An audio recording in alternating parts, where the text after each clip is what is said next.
स्वागत है दोस्तों मेरे YouTube चैनल में।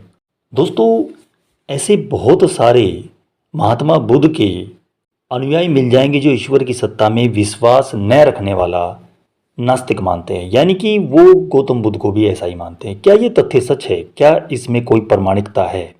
लेकिन इस संबंध में कुछ आर्य जगत के महान पंडित तो ऐसा नहीं कहते, जिन्होंने इसमें काफ़ी गहन रिसर्च किया। और उन्हीं में से एक थे धर्मदेव, पंडित धर्मदेव विद्या मार्तंड ने अपनी पुस्तक भी लिखी, जो कि बड़ी प्रसिद्ध पुस्तक है, बौद्ध मत एवं वैदिक धर्म।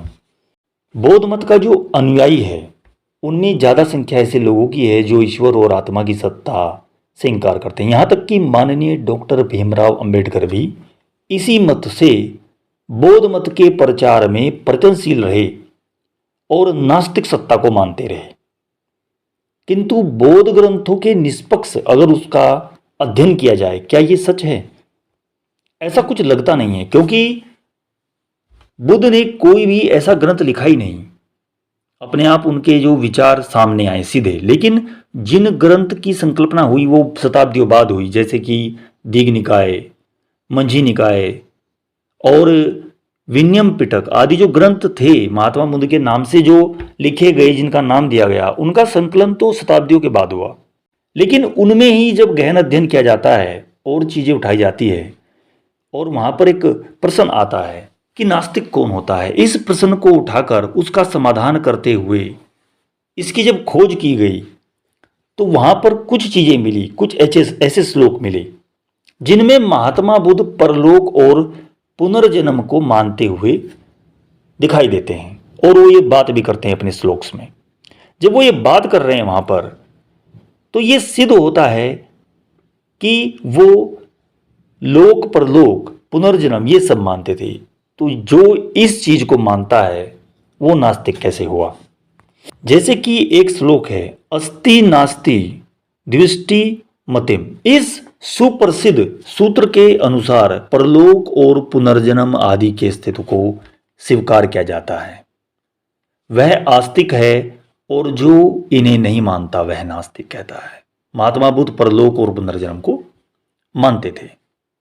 महात्मा बुद्ध इन्हीं ग्रंथों के अनुसार कहते हैं कि मैं ग्रह निर्माण करने की खोज में बार बार जन्म लेता रहा और दुखमय स्थिति को प्राप्त हुआ।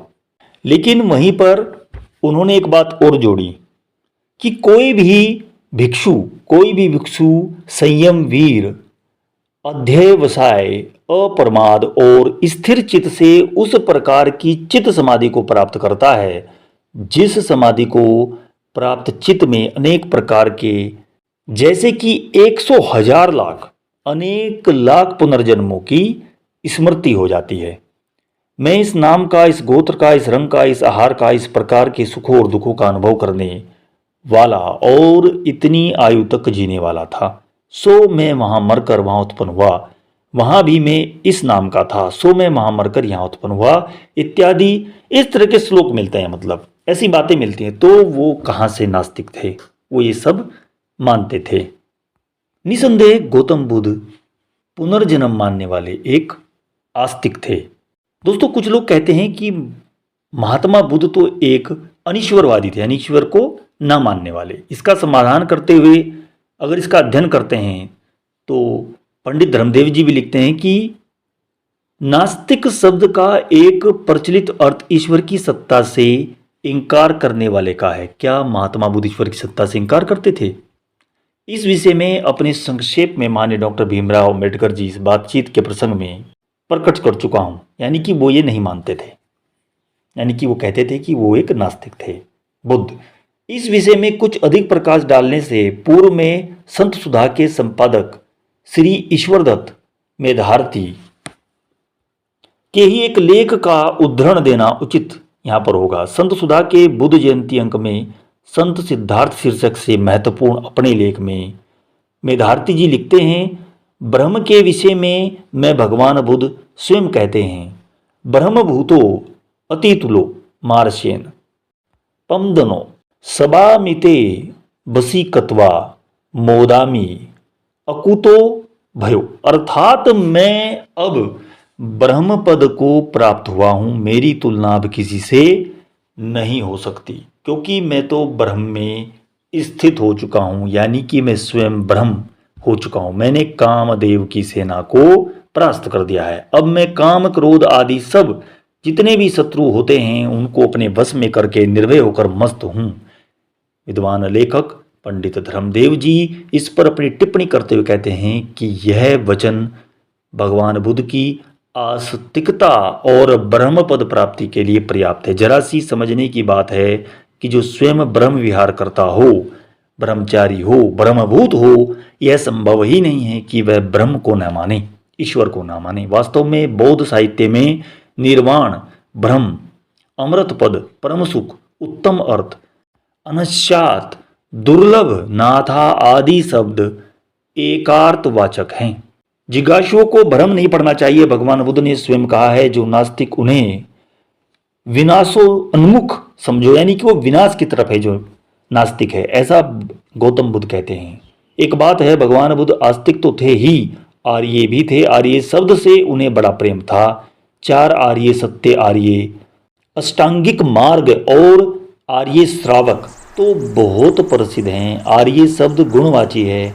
आर्य शब्द का अर्थ है श्रेष्ठ, इसलिए श्रेष्ठता, उच्चता और उत्तमता की भावना के लिए आर्य शब्द भगवान बुद्ध ने प्रयोग किया है। इसलिए बुद्धपुरी में आस्तिकता और अहिंसात्मकता की श्रेष्ठ भावना को पुष्ट करने के लिए आर्य बुद्ध शब्द का प्रचार किया जाता है। भगवान बुद्ध ने भी धम्मपद में स्वयं कहा है, न तेन आर्यो होती येन पाणि हिंसाति। अहिंसा सब पाणानाम आर्योति पवुच्यति, अर्थात प्राणियों का हनन का कार्य आर्य नहीं होता। जो प्राणियों के हनन का कार्य करते हैं वो आर्य नहीं होता। सभी प्राणियों की हिंसा न करने से उसे आर्य कहा जाता है। लेखक महोदय कहते हैं कि आचार्य मेधार्थी जी के उपयुक्त लेख महत्वपूर्ण है, क्योंकि उन्होंने बौद्ध ग्रंथों का विशेष अध्ययन किया है। पत्रिका संत सुधा के अनुसार एक सूक्ति है, you will find so many bhikshus coming here, यानी कि in Buddhapuri, they are the enemies of Om, but you will never leave Om, everything is in Om, lord Buddha is also in Om.